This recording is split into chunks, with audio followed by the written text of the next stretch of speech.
target demographic? I would say the target demographics for the Fiats would be individuals in areas such as Manhattan where parking is very limited. You know, they would want compact cars. Uh, you know, basically individuals who are looking for small cars and with less gas per mileage on the cars. That's the demographic. When you're saying demographic, are you talking about the age group? Yes, Or the age group, age gender. group, gender? I mean, in regards to the age group, I think they're looking between 18 and 40. But I mean, we've had individuals come here who are higher than 50 or who are looking for the Fiats. I mean, they're looking at it more for convenience. Okay. Would you say more young people or older people come to look at the Fiats? From what I've seen that it covers a wide range. I mean, but if I had to choose an age group, I would say from 18 to 50. Okay. You know. So what do you think customers want from a compact car? Well, first of all, the convenience of being able to park it anywhere. You know, that's what you would get from a Fiat. The gas per mileage is a great advantage that individuals are looking for with the Fiats. I mean, and also with the Fiats, like there's a sport model where it has a nice pep to it. It moves pretty fast. So individuals, and now you got the A-Bar, another competitor. I'm sure you've seen the Abarth, exactly, Charlie Sheen. So people are looking for those type of model cars on the Fiat side. What do you think are the key features that persuade them to buy a Fiat over some of your other competitors? I mean, the fact is that Fiat has been around for a very long time. Although, they've crossed into the United States market recently again. I mean, they weren't as popular before. But I've had customers come in here and say, "Oh, I can't believe a Fiat is back on the market.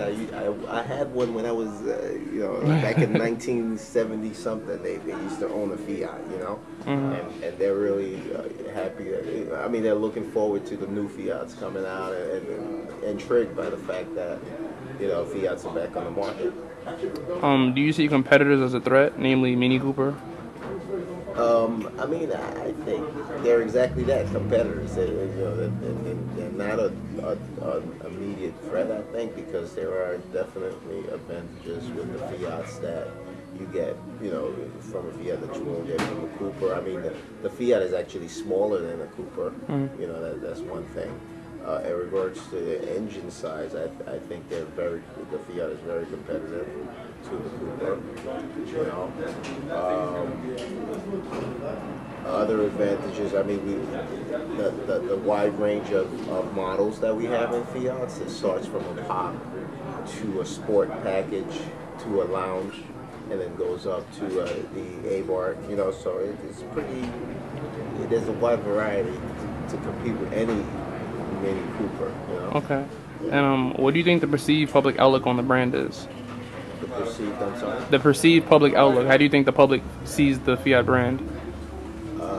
I think they're pretty intrigued by the fact that Fiat is back on the market, and everyone wants to know more about it. Why is it back on the market? What's new about it? I had a customer the other day ask me about the new suspension. Have they changed it from what it was back in the 1970s? So people are intrigued by the newness. Yeah, by the newness of it. Okay. And I think that's partly an advantage to the Fiat market.